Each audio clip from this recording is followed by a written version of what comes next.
Assalomu alaykum hurmatli Piyola podkastimiz kuzatuvchilari. Bugun Piyola podkastimizning 3-sonida universitetimizdagi nomdor stipendiyalar sohiblari bilan ularning bu stipendiyalarni erishishda bosib o'tgan yo'llari, qiyinchiliklari haqida gaplashib o'tamiz. Xo'p, bizning bugungi mehmonlarimizdan biri Mirzo Ulug'bek vorislari grant sohibi hamda xorijiy va mahalliy jurnallarda 40 dan ortiq maqolalarni chop etgan Asylbek O'tkirko'dan. Hamda bizning yana bir mehmonimiz aynan Piyolamiz raqamli iqtisodiyot yo'nalishi talabasi va ko'plab mahalliy va xalqaro jurnallarda o'z maqolalari bilan ishtirok etgan va Navoiy davlat stipendiyasi sohibi Maftun Abdullayeva. Bugungi aynan ko'rsatuvimizga xush kelibsizlar. Vaqtingizni ayamasdan kelganingiz uchun minnatdormiz va bizda savollar ketma-ketligi odatdagidek. Bilamizki, aynan 4 yil davomida kami ko'pmi o'zingizlarga yarasha martabaga, o'zingizlarga yarasha yutuqlarga erishdinglar va o'zingiz haqida qisqachagina ma'lumot berib o'tsangiz, aynan ko'rsatuvimiz kuzatuvchilar uchun. 2023-yilda Mirzo Ulug'bek vorislari granti sohibi bo'lganman va bu orqali 3 ta nufuzli universitetlarda o'qiganman. Juda ham yaxshi. Maftun, sizda? Assalomu alaykum. Men Toshkent davlat iqtisodiyot universiteti Samarqand filiali raqamli iqtisodiyot yo'nalishida 4-bosqich talabasi Abdullayeva Maftunaman. Va shu paytgacha erishgan yutuqlar haqida gapiradigan bo'lsak, men yil talabasi sohibasi bo'lganman 2023-yilda va albatta xuddi o'sha yilda Navoiy davlat stipendiyasi sohibasi bo'lganman. Bundan tashqari bir nechta maqolalarim ham mavjud. Juda ham yaxshi, xursandmiz va bizda savollar ketma-ketligi aynan universitet mana shu erishgan yutuqlarda qanchalik ahamiyat kasb etgan? Ya'ni bizda shunaqa talabalarda yoki umuman olganda universitet faqat diplom po'stirog'ichidagi diplom olish uchun degan diplom olish joyi degan tushunchaga egada. Masalan, sizlarni shu erishgan yutuqlarda universitet qanchalik muhim ahamiyat kasb etgan? Bizga ko'proq professor o'qituvchilar o'zini motivatsion gaplari va bergan bilimlari orqali biz bu yutuqlarga erishganmiz. Masalan, o'zimning ilmiy rahbarim Tog'ayev Salimni aytmoqchiman. O'sha menga xuddi o'zimning akamdek va ko'plab yutuqlarga erishishimda, har bir yutuqqa erishishimda yordam berganlar va o'shini bitta gapi bor: har bir yutuq keyingi yutuqqa sababchi bo'ladi. Sizdachi? Xo'p, menda esa universitetni boya aytdingiz, faqatgina diplom olish uchun bu gapga qo'shilmayman, chunki universitetga kelgandan keyin talaba faqatgina qanday aytsam, yuzaki o'qishi bu juda ham murakkab holat. Bular faqat bilim olishdan tashqari ham deganda mana boshqalar bilan aloqada qanday bo'lishni va muomala madaniyati va shunga o'xshash narsalarni ham o'rganib chiqishadi. Bu ularning kelajakda yanada yuksalishlari uchun juda ham yordam beradi degan fikrdaman men. Va shuningdek hozirgacha qanaqangi dasturlarda yoki boshqa biror tadbirlarda qatnashgan bo'lsam, albatta universitet meni qo'llab-quvvatlagan va menga yo'l yo'riqni ko'rsatishga harakat qilishgan barcha domlarim. Xo'p, endi stipendiyalar erishgan, ya'ni Ipolyan stipendiyalari haqida gaplashsak. Xo'p, stipendiya olish uchun qanday hujjatlar kerak bo'ldi va ularni qay tarzda tayyorladingiz? Eslatib o'tamiz, aslida grant sohibi bo'lganlar qanaqa kechgan? Chunki bizda talabalar, qiziquvchi talabalar juda ham ko'p. Bu yil ham o'tkazildi shu Mirzo Ulug'bek vorislari tanlovi. Mirzo Ulug'bek vorislari bo'yicha asosan talablar bu hujjatlar, ya'ni keyin uni a'lo o'qish baholari hisoblanadi. Yil davomida va butun o'quv yili davomida a'lo baholarga o'qigan diplom bali 4.5 GPA dan baland bo'lsa, shu talabalarning hujjatlari qabul qilinadi va bundan tashqari yana 4 bosqichdan ular o'tishadi. Psixologik test, hujjatlarni shakllanishi, bundan so'ng matematika va informatika fanlaridan test savollari bo'ladi. Oxirida esa o'z loyihalari bilan qatnashadi. Shunday. Siz ham o'sha respublika bosqichiga borgandingiz, adashmasam? Eng oxirgi bosqichga borgandingiz, lekin afsuski aynan matematika va informatikani bilmasligimiz bizga pand bergan, qaysi ma'noda? Yo'q, matematika va informatika oxirgi bosqich emas, oxirgidan bitta oldingi edi. Oxirgi bosqichi va prezentatsiya, men o'zim startapizm prezentatsiya qilib ularga aytib berishga, afsuski undan o'tolmagan edim. Lekin o'shagacha yetib borganman. Va sizda qanday bo'lgan, masalan, stipendiya o'sha Navoiy davlat stipendiyasini olishda hujjatlaringiz? Hujjatlarim to'g'risi ozgina qiynalganman, chunki birinchi marta bunaqangi juda ham keng qarordagi hujjatlarni taxlashim bo'lgan. Bunda o'zim shaxsiy ma'lumotnomalarim, maqolalarim, boshqa hamma hujjatlar kerak bo'ladi. Bu darajada hujjat taxlash qiyin, to'g'risi. Va shuningdek, bu hujjatlar har birida ozgina bitta tutqizsa xatolik bo'lgan taqdirda ham qaytarib yuboriladi. U yana qaytadan tuzib kelishga to'g'ri kelgan edi. Lekin oxir-oqibatda zo'r bo'ldi. Xo'p, ariza topshirish jarayoni qanday edi? Eng qiziqarli bosqichlar, ya'ni qiziqarli qismlari qaysi edi? Ariza topshirish jarayonida. Ariza topshirishda men to'g'risini aytaman, Gulirani hujjatlaridan foydalanganman. Chunki bu kishi tayyorlab qo'ygan ekan, men o'sha kishidan ancha nusxasini olganman.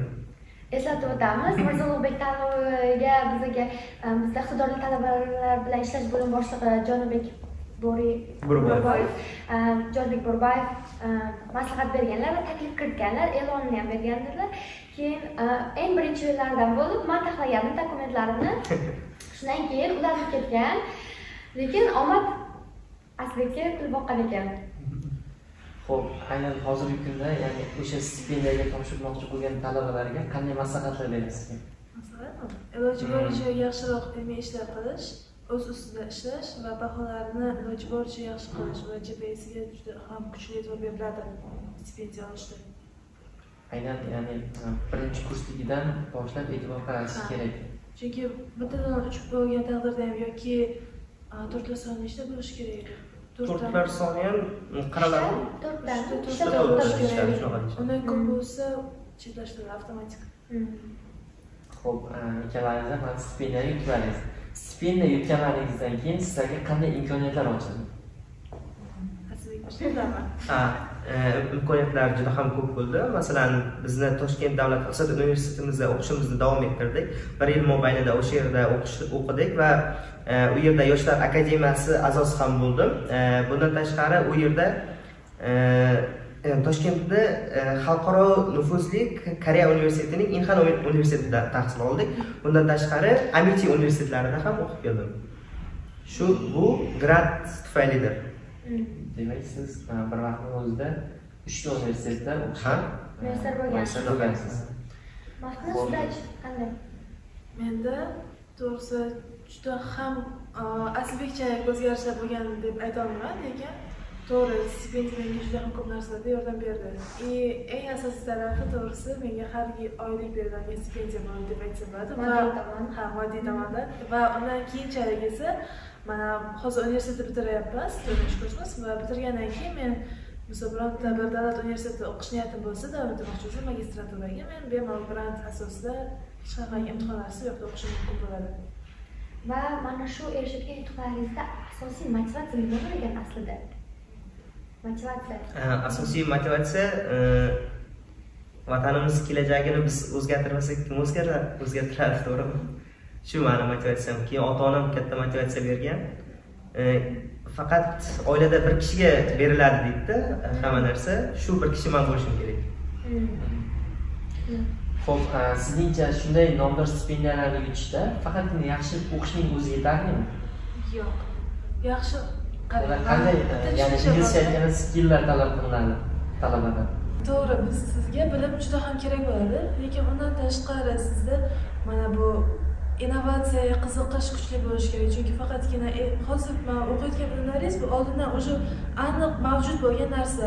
Undan tashqari o'zingizda kreativlik degan tushuncha ham mavjud bo'lishi kerak va o'shanda yaxshiroq natijaga erisha olasiz degan fikrdaman. Va undan tashqari soft skills degan narsa bor, ya'ni boshqa bilan aloqaga kirishganda o'zbekcha qanday aytsak soft skills.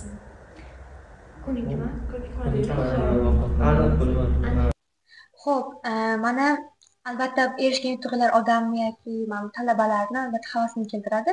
Keling, aniq qanday hujjatlar kerak bo'lgan, jarayonlar qanday kechgan, aniq shu haqida to'xtalib o'tsak, bir ketma-ketligida. Demak, hujjatlar ketma-ketligi bo'lsa, birinchi boshida biz GPA ballari bo'yicha Xemsdan o'z hujjatlarimizni olganmiz va dekanatda tasdiqlab kirganmiz. Bundan tashqari esa maqolaga oid hujjatlarni, ya'ni maqola sertifikati, ya'ni o'zi linki, to'plami hammasini bitta fayl papkaga joylaganmiz, nechta maqolamiz bo'lsa. Bundan tashqari professor o'qituvchilardan tavsiyanomalar ham olganmiz, ya'ni kafedra mudiri, dekan va ilmiy rahbarimizdan.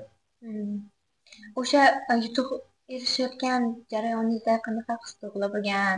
Uydagilar qanday qabul qilgan? Masalan, siz bilaman Toshkentdan emas, viloyatdan. Navoiy viloyatidan. Aynan ota-onangiz buni qanday qarshi olgan? Ya'ni o'sha grantni yutib olganingizdan keyingi tajribalaringiz qanday bo'lgan? Juda ham xursand bo'lishgan. Birinchi bo'lib dadamga telefon qilganman, chunki men o'zlarini izidan ketmoqchiman, dadamni ham. Onam ham Navoiy viloyati xalq ta'limi bosh ma'naviyatchisi hozirda. Shu kishini ketidan ketib, men ham kelajakda bir yaxshi lavozimni egasi bo'lmoqchiman va bu yutuqlarim menga katta yordam beradi deb o'ylayman. Juda ular xursand bo'lib kutib olishgan. Endi Xudoga shukr, meni izdoshim bor deb aytishganda. Bu grafik qilganingizdan keyin Toshkentga bordingiz. Bu yerda sizni qanday kutib olishni bilamiz. Toshkent baribir ham muhit o'zgaradi. O'zgaradi. Boshqa talabalar, yangi muhit, yangi masalan o'sha 60 kishilik jamoa bo'ldi. Hammasi dasturlashga qaratilgan bir guruh bo'lib ishladik. Shu bilan bir qatorda ingliz tilini ham o'rgandik. Bu orada sifr oldik. Hamma o'sha 60 ta talaba sifr oldi. C1 hamma majburiy oldi. Lekin shu plus tomoni davlat qoplab berdi hamma pulini. Sizga oliy qancha stipendiya berilgan? Shunlarga sir bo'lmasin. Stipendiya bu 517 ming stipendiya bo'lsa, shuni 3 barobarida berildi. Har oy. Shuni. Maqsad sizda bu borada tajribangiz qanday? Masalan, stipendiya bo'lganingizdan keyin qandaydir hayotingiz o'zgarib bordimi? To'g'risi, o'zgarish darajada ko'p bo'lgani yo'q. Har doimda men o'z universitetda o'qidim, chunki men faqatgina davlat stipendiyasining egasi bo'ldim. Bu kishiga o'xshab Mirzo Ulug'bek jamoat ma'hadasi stipendiyasiga o'tishni ko'rganim yo'q, lekin o'zimizda o'qish davom etdi. Va xuddi bu kishi aytgandek, menga ham stipendiya ajratildi va turli xil tadbirlarda qatnashdim o'zimizda. Xo'p, unda endi o'sha tajribalaringizda eng katta dars bo'ladi-ku odamlar, talabalarda. Mana shu ish qilganim uchun mana shu ishni qilmayman. Qanday tajriba, dars eng hech qachon sizlardan chiqara olmaydigan dars qanday bo'ldi? Darsni 2023-yil Islom Karimov nomli davlat stipendiyasiga topshirganman, lekin u yerda respublika bosqichiga chiqqanman. Keyin shundaqa motivatsiyam sinmagan. Endi ikkinchi o'rin bo'ldim. Xo'p, Xudoga shukr. Keyingi yil nasib bo'lsa olaman dedi va o'sha yilning o'zida Mirzo Ulug'bek jamg'armasining Mirzo Ulug'bek vorislari grant sohibi bo'ldim. Bundan hech qachon afsuslanmayman. Masalan, shu stipendiyani ololmadim deb, ikkinchi o'rin bo'ldim deb. Bu ham yomon natija emas. Shuncha talabani o'rtasida olish. Ikkinchi o'rin olish.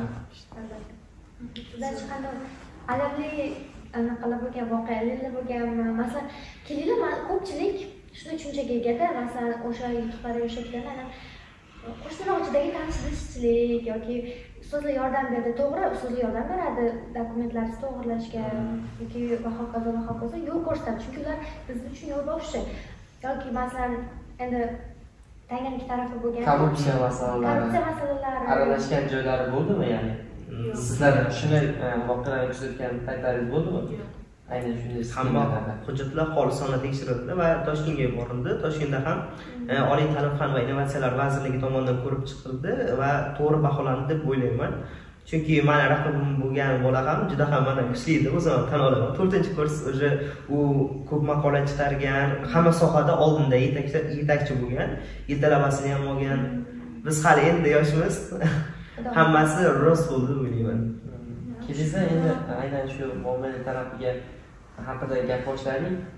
Aynan shu mana siz ham 3 ta universitetni ko'rib keldingiz. Ya'ni ta'lim tizimida qanday muammolar bor hozirda? O'tgan sonimiz ham aynan shu ta'lim sifati haqida bo'lib o'tdi. Domlalarimiz ham o'zini bir qancha fikrlarini bildirib o'tishdi. Sizlar ham mana 4-kurs sifatida qanday fikrlar bildira olasiz yoki takliflar ta'lim sifatini rivojlantirish bo'yicha? Tajribalaringizdan kelib chiqib, ya'ni 3 ta universitetni taqqoslagan holda. Uchta universitetda ham darslar ertalab boshlanardi, 8:30da boshlanardi. U yerda hammasi yaxshi, xuddi bir xil muhit. Masalan, uzoqqa bormaymiz, o'zimizni glavniy filial, ya'ni glavniy Toshkent narxoz bilan o'zimizni solishtirsak, men bilaman sal bir nechta kamchiliklar bor. Masalan, endi qo'sh tirnoq ichida aytaman, o'qituvchilar bor, o'zini hayotini aytib beradi ko'pincha darsda. Aynan o'zini yo'nalishiga mos bo'lmagan mavzular haqida gapiradi. Darsda ko'p vaqt o'tib ketadi deb o'ylayman. Toshkent narxozda esa bu narsaga qat'iy chora ko'rilgan. Ya'ni o'qituvchilar hayotni aytmaydi, aynan o'sha mavzular haqida gap ketadi. Shu mavzudagi yangiliklar, bir nechta topshiriqlar berishadi. Ularning o'zi ham bizda bu topshiriqlar ko'proq hayotiy narsalar aytilib ketiladi topshiriqlarning o'rniga. Keyin narxozni yana bir plyus tomonlari bor.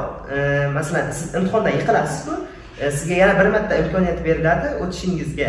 Bu yerda test tizimida faqat bir martagina imkoniyat beriladi. To'g'ri, apellyatsiyalar ko'rib chiqiladi, lekin u yerda 2 marta imkoniyat berish bu haqqoniyroqmi deb o'ylayman. Xo'p. Ta'lim sifatini rivojlantirish bo'yicha endi aytadigan bo'lsak, bizlarda ko'pincha darslarimiz ko'proq teoriya bo'yicha ketib qoladi. Ya'ni aynan amaliyotda qanaqa qo'llanilishi haqida har doim emas, ko'pchilik domlalarimiz to'g'ri dars o'tishadi, lekin ba'zi domlalarda faqat teoriya bo'lib qoladi. Aynan qanday bo'lishini, u qanday ishlashini biz tushunmay qolamiz yoki ba'zi bir ma'lumotlar eski kitoblardagi ma'lumotlar bo'lib qolib, yangi ma'lumotlar bizga kelmaydi. Uni biz o'zimiz sanab topishimiz kerak bo'ladi va uni qayerdan topishni ham aytishimiz kerak. Shu narsaga bunaqasiga hammasi yaxshi. Xo'p, bu o'rinda aytish mumkinki, hamma domla ham yomon emas, lekin yaxshi domlalar ham bor. Masalan, sizni o'qish davomida sizga yordam beradi, nima mashqlar bajarishingiz haqida, shu topshiriqlarni qayerdan topish haqida yordam beradi. Toshkent narxozda bir professor o'qituvchining gapi bor edi. Men sizlarni hech qaysilaringizni yiqitmoqchi emasman. Menga yiqitsam ham narxozda o'rtasida hech kim buyus qo'ymaydi yoki oyligimni ko'tarib bermaydi. Hamma talabalar o'tishi tarafdoriman deyishardi. Ya'ni hamma o'tib ketsin imtihonlardan va kelajakda shu eslab yursin meni duo qilib derdilarda. Yordam beradi, har doim qo'llab-quvvatlardi. Xo'p, bilamizki, mana hozirgi kunda aynan o'sha grant olmoqchi bo'lgan yoki stipendiyat bo'lmoqchi bo'lgan talabalar o'zida olib turgan talabalar bor va ularga o'zingizning tavsiyalaringiz qanday? Qanday maktablarda o'tish kerak? O'zini masalan qanday tutish kerak? Maslahatlar. Ularga yengil bo'lish. Tavsiyalaringiz qanday? Qanday maktablarda o'tish kerak? O'zini masalan qanday tutish kerak? Maslahatlar. Ularga yengil bo'lishdan yoki o'qishga kirgan boshlaridan, masalan, ba'zi talabalarni bilaman, grantga kirishadi. Yosh student bo'lgancha yaxshi o'qib turishadi, keyin birdaniga tashlab yuborishadi, bo'ldi, men kirdim deb. Lekin bu katta xato deb hisoblayman, chunki hozir qanaqa o'qishimiz, kelajagimiz qanday bo'lishi haqida dalolat beradi. Prezidentimiz Islom Abdug'aniyevich, birinchi prezidentimiz Islom Abdug'aniyevichning fikrlari bor. Farzandlarimiz bugun qanday ta'lim-tarbiya olishi, kelajagimiz qanday bo'lishidandir deb shunaqa deb aytib o'tishgan. Bundan tashqari, stipendiyani yutganimizdan keyin bizda ham bir nechta ko'nikmalar shakllandi. Masalan, biz dasturlashning Python tilini o'rgandik, databaselarni o'rgandik, dasturlash orqali farmachek va ko'plab loyihalar qildik. Bundan tashqari, Adliya vazirligi tomonidan ikkita dasturimiz ro'yxatdan o'tkazildi. Sun'iy intellekt bilan bog'liq soliq imtiyozlari haqida va muqobil energetikada soliq imtiyozlari. Shu dasturlarimiz davlat ro'yxatidan o'tkazildi. Bu bizga katta plyus bo'ldi. Bundan tashqari biz 3 ta universitetda o'qidim dedim-ku. Inha universitetida shunaqa narsa bor, loyihalar bor. Masalan, ular Amerikadan kelishdi. Amerikaning o'zidan Microsoft kompaniyasi hamma biladi. Microsoft kompaniyasidan Microsoft Fabric, ya'ni o'sha loyiha dasturlarini tuzish bo'yicha odamlarni saralab olishdi. O'sha bizda asosiy jamoamiz 60 kishilik jamoamiz, shunda ancha ko'p yutuqlarga erishdik. 35 tadan ortiq kishi o'sha anonda olindi. Microsoft kompaniyasiga ishga olindi o'sha yerning o'zida. Ular faqat tunda ishlashadi, unaqa ko'p qiyin ishlashlari shart emas. Lekin o'ziga yarasha foyda tomonlari bor. Aynan moddiy jihatdan ham $2000 oylik berishardi. Zo'r. Hozir birinchi ishga kirganda hali talaba bo'lib turib $2000 olishyapti-da, o'sha INXA universitetlari talabalari. Bu stipendiyani yutganimizda shunaqa katta foydalari bo'ldi. Yana bir foydasi bizda u yerda yeb ichishimizni ham hammasini Mirzo Ulug'bek jamg'armasi o'zini zimmasiga oldi va ko'tarib berdi. Shu pluslari bor deb o'ylayman. Xo'p, bilamizki, o'sha taklif o'tdinglar yuqorida, aynan ota-onamning yo'lidan ketmoqchiman degan so'zlar bo'ldi. Endi mana shu joyda bir savol tug'iladi-da, ota-onaning ilmiy faoliyati farzand uchun majburiy faoliyat bo'lyaptimi yoki qanday qo'llab-quvvatlovchi faoliyat bo'lyaptimi? Bu majburiy bo'lyapti-da. Bu yerda hozir bizning holatimizda mana qo'llab-quvvatlaydigan holat desak yaxshiroq bo'ladi, chunki masalan men o'zimning holatimda meni onam ham raqamli iqtisodiyot yo'nalishida ishlaydi va u kishi menga aynan qanday qilib shu sohada o'qish, qanday qilib ilmiy ishlarni qilish, umuman yo'l-yo'riqlarni asta-sekin ko'rsatib boryaptilar. Bu juda ham kuchli qo'llab-quvvatlash bo'ladi va majburlash haqida gapiradigan bo'lsak, men bolaligimda har doim aytardim, dugonamga gaplashganimizda endi matematika, ingliz tili va informatika bor yo'nalishni topa olsam, aynan o'sha yo'nalishda o'qiyman va shuni davom ettiraman. Va litseyni bitirganimda men yo'nalish topdim. Raqamli iqtisodiyot degan va aynan shu sababli shu yo'nalishga topshirdim. Bu hech qanaqa majburlash emas, bu shunchaki turtki ko'maklashish. Chunki ko'pchilik aynan bilamizki, ota-onalar farzand xohlamaydigan soha yoki shunga o'xshash faoliyatga majburan faoliyat olib borishi bor-da. Bunga asosiy sabab ham bor-da. Mana ota-onalarimiz ba'zilari bor, endi o'zlari ota-onasi boshqa sohada ishlagan, o'zlari boshqa sohani tanlashgan. Va ana o'shanda yangi sohaga kirib borgan yangi odam uchun bu o'sha soha juda ham qiyin bo'ladi va hammamiz bilamizki, ota-onamiz bizlar uchun eng yaxshisini tanlashadi va shunda ular aytishadi, "Kel bolam" deydi, "Ana shu soha men sohamda yur, men senga yo'lni ochib beraman. Aynan qanday qilib harakatlantirishni senga o'rgataman." Va yo'llaringiz rostdan ham ochiladi va o'sha yo'nalishda harakatlanish anchagina oson bo'ladi. Shu sababli ham bo'ladi. O'zlari qiynalish qanaqa bo'lishini ko'rganligi uchun farzandlariga buni talamaganliklari uchun ham majburlashlari mumkin. Lekin ba'zi holatlarda ota-ona majburlamaydi, ularga o'zlari xohlagan yo'nalishda o'qishga, ishlashga ruxsat berishadi. Endi ota-ona o'ziga bog'liq. Sizlar qanday bo'lgan bu vaziyat? Xalqimizda bir maqol bor, katta kema qayerda yursa, kichik kema ham shu yerdan yuradi deb aytishgan. Shundan kelib chiqadiki, men ota-onamga katta rahmat aytaman. Ular o'qishimda menga juda ko'p yordam berishgan. Masalan, onamni aytsam ham, boya aytib o'tganimdek, Navoiy viloyati xalq ta'limi bo'limi bosh ma'muriyatchisi hisoblanadilar va shu orqali u kishi ham 10 dan ortiq maqolalarni chop etkazganlar. Opalar ham yaxshi, ya'ni masalan, kichkina opam Navoiy davlat pedagogika institutida PhD hisoblanadi. Katta opam esa Navoiy shahrida tergov departamentida ishlaydilar, faoliyat olib boradilar. Hozirda yaqinda Toshkentda ham o'z bilimlarini oshirib, lavozimlari oshishi uchun ko'nikmalarini oshirib keldilar. Shu borada ular ham Alisher Navoiy va Ichki ishlar vaziri stipendiyalarini qo'lga kiritishgan. Menga ham bu turtki bo'lgan. Ular olgan joyda men ham olishim kerak deb va ilmiy maqolalar ularga o'xshab chop etganman va rivojlanishda to'xtamadim. Inshaalloh kelajakda ham to'xtamayman va hozirda Maftun akam men ham magistrga topshirmoqchiman. Magistrga kirgandan so'ng yo'q bilasiz, DSK, PhD shunaqa ketamiz.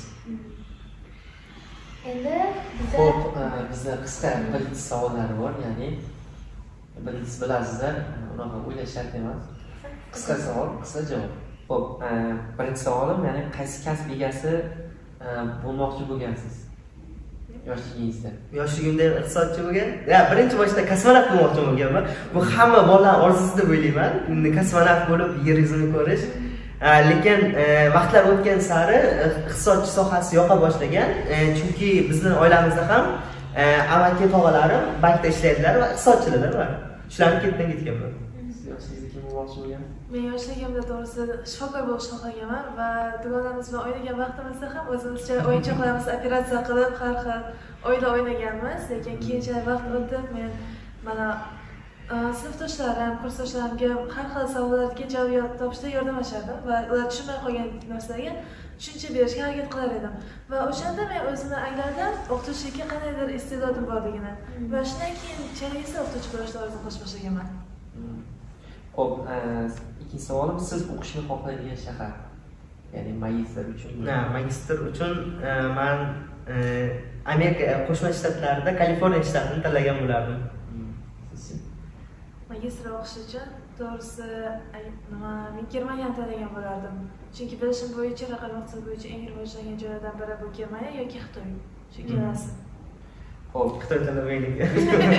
Uchinchi savolim, qaysi kitob qahramoni bo'lishni xohlardingiz? Qaysi kitob?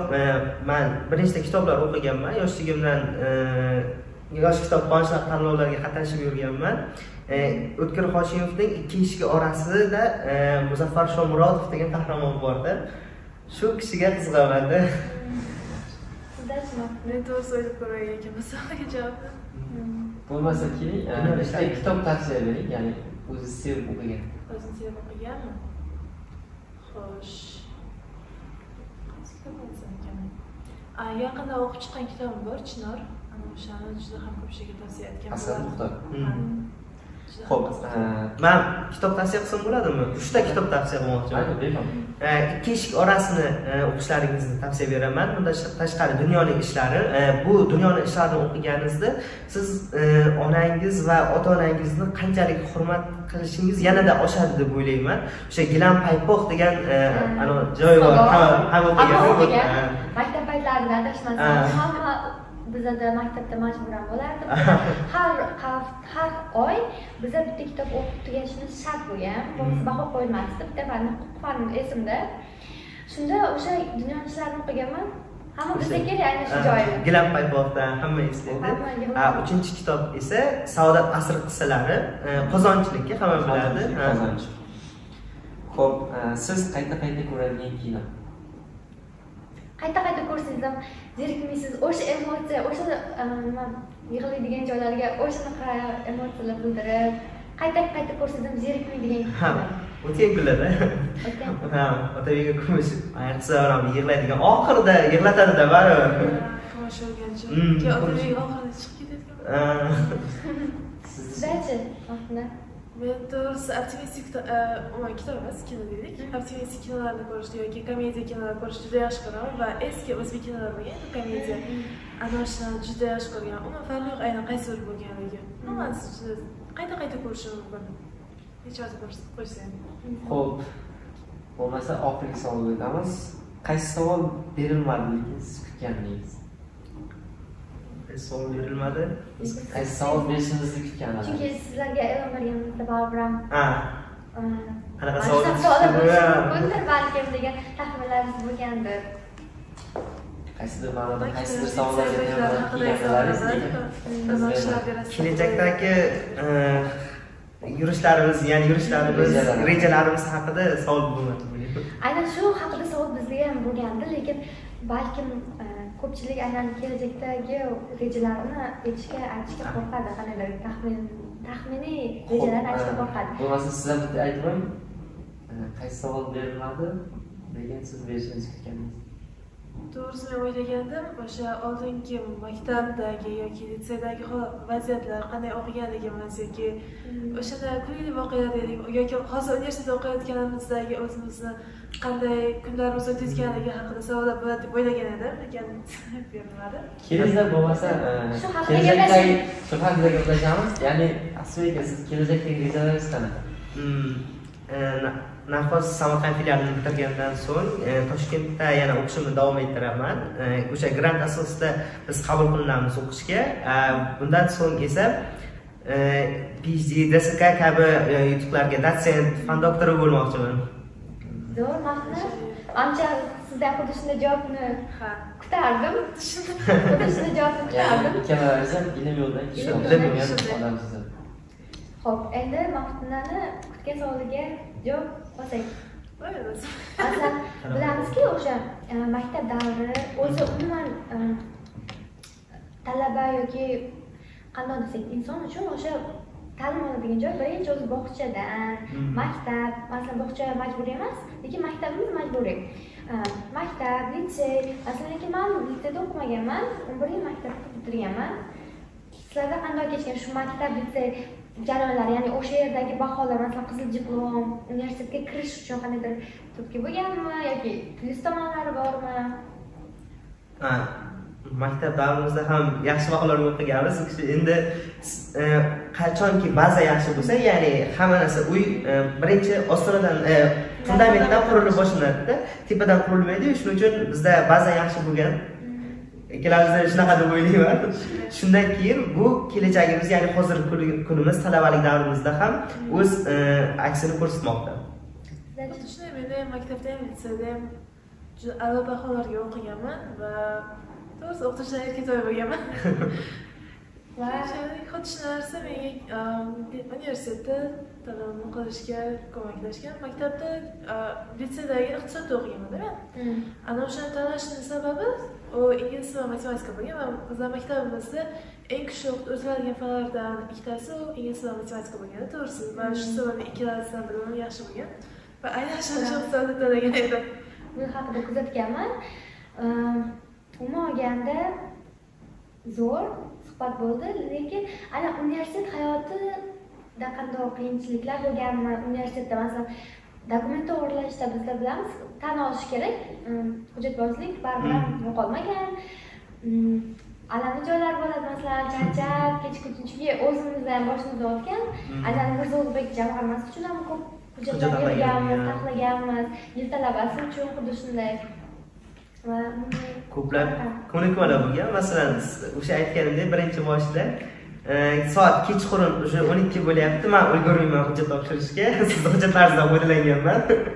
Yo, to'g'ri, u yoqdagilar bilib qolishgan, endi pasport qo'yishgan bo'lsa ham o'tib omad kelib qolganda.